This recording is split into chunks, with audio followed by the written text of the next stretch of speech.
ग्वालियर में अखिल भारतीय विद्यार्थी परिषद के 2 पदाधिकारियों पर डकैती की एफआईआर दर्ज होने के मामले में अब एबीवीपी बड़ा आंदोलन करने की तैयारी में है।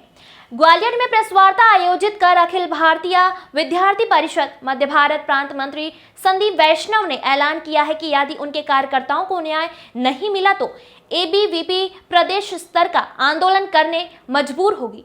दरअसल जज की कार से बेहोश व्यक्ति को हॉस्पिटल भेजने पर केस दर्ज करने के खिलाफ विद्यार्थी परिषद ने सोमवार की आधी रात पड़ाव थाना घेरकर हंगामा किया, तो वहीं मंगलवार को एसपी ऑफिस पर भी प्रदर्शन किया था। इस आंदोलन का कारण परिषद के कुछ छात्रों के खिलाफ एक जज की गाड़ी से बीमार को हॉस्पिटल भेजने वाले छात्रों के खिलाफ दर्ज कराना था।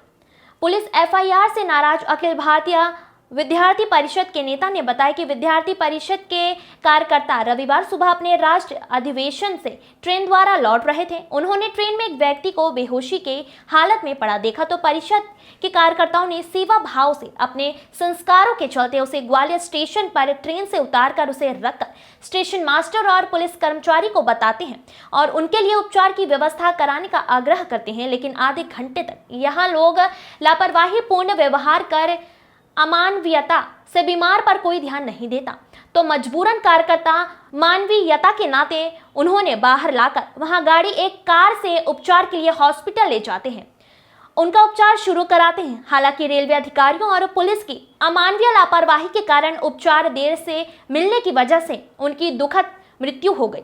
इस मौत के लिए यह लोग जिम्मेदार हैं और इनके खिलाफ आपराधिक कार्रवाई होनी चाहिए। उल्टा जिले के 2 पदाधिकारियों पर डकैती जैसी संगीन एफआईआर की गई है। यही वजह है कि अब एबीवीपी उनको न्याय दिलाने के लिए बड़े आंदोलन की तैयारी में जुट गई है।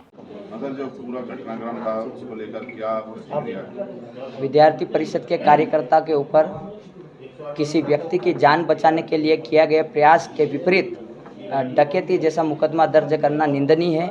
विद्यार्थी परिषद इसकी निंदा करती है और विद्यार्थी परिषद ऐसे कर्मठ और सेवाभावी कार्यकर्ता को न्याय दिलाने के लिए सदैव प्रयासरत है और विद्यार्थी परिषद कार्यकर्ता के साथ खड़ी है और उसकी सराहना करती है।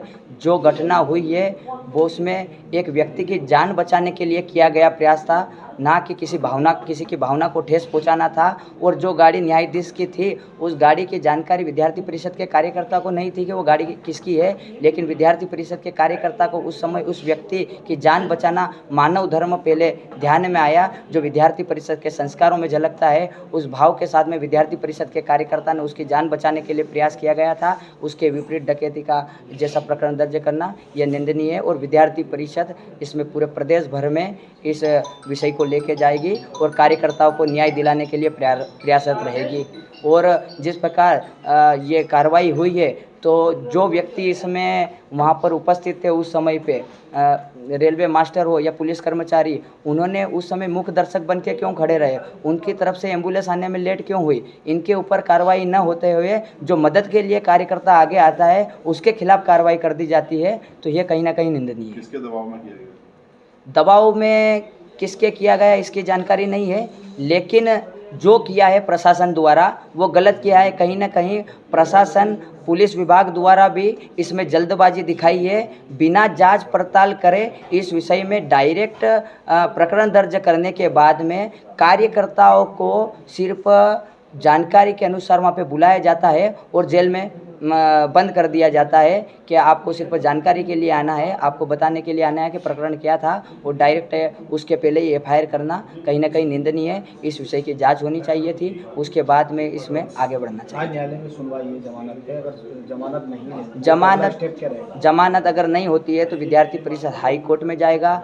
और इसके लिए निरंतर लोकतांत्रिक तरीके से लड़ाई करेगा। साथ ही विद्यार्थी परिषद का एक एक कार्यकर्ता पूरे प्रदेश भर में इस अन्याय के खिलाफ आवाज़ उठाएगा और कार्यकर्ता के साथ में विद्यार्थी परिषद पूरा खड़ा है और ऐसे सेवाभावी कार्यकर्ता की प्रशंसा भी विद्यार्थी परिषद करता है। आपको लगता नहीं कि रेलवे स्टेशन पे ये तो एक घटना हो गई जिससे सारा सबको पता पड़ गया, इस तरह की भविष्य में कोई पुनरावृत्ति ना हो, तो ऐसे दोषी अधिकारियों के खिलाफ भी कार्रवाई होनी चाहिए? मैंने अभी आपको बताया है, आप मीडिया बंधुओं के माध्यम से 2 दिन से मैं जानकारी दे रहा हूं कि जो कर्मचारी वहाँ रेलवे के कर्मचारी जो उपस्थित थे, जो पुलिस कर्मचारी उपस्थित उपस्थित थे, जिनकी जिम्मेदारी थी कि उस व्यक्ति को वहाँ से हॉस्पिटल पहुँचाने की, वहाँ पर एम्बुलेंस उपलब्ध कराने की 24 घंटों सातों दिन जब एम्बुलेंस की बात करता है रेलवे विभाग, तो वो एम्बुलेंस वहाँ पर क्यों नहीं थी? जब विद्यार्थी परिषद कार्यकर्ता इंतजार भी करता है, ऐसा नहीं कि डायरेक्ट उठा के हमने गाड़ी में रख दिया। 20 से 25 मिनट तक विद्यार्थी परिषद का कार्यकर्ता इंतजार करता है। जब कोई वाहन नहीं मिलता है तो जो बाहर वाहन हमको गाड़ी जो दिखाई देती है उसमें विद्यार्थी परिषद का कार्यकर्ता उसकी जान बचाने के लिए हॉस्पिटल लेके जाता है। बाद में वो जानकारी मिलती है कि वो न्यायाधीश की गाड़ी थी, उसके खिलाफ हमारे ऊपर डकैती जैसा केस दर्ज करना कहीं ना कहीं ये निंदनीय है। आपकी जानकारी में आया कि न्यायाधीश महोदय कौन है, कहाँ पर? न्यायाधीश महोदय का नाम हमारे ध्यान में आए हैं, संजीव एस कालगांवकर जी है। ये जो जज है ग्वालियर में ही है, ऐसी जानकारी में भी हमारी आया है। क्या उनसे चर्चा हुई है आपकी? अभी हमारी कोई चर्चा नहीं हुई है उनसे, लेकिन हमने आप सभी के माध्यम से ही और आप लगातार प्रिंट मीडिया और प्रेस मीडिया सभी के माध्यम से हमने ये जानकारी देने का प्रयास किया है कि यह किसी की जान बचाने और मदद की दृष्टि में, अनजान व्यक्ति की मदद करने की दृष्टि से यह कदम उठाया था, ना कि किसी की भावना को ठेस पहुंचाने का काम विद्यार्थी परिषद के कार्यकर्ता ने किया है।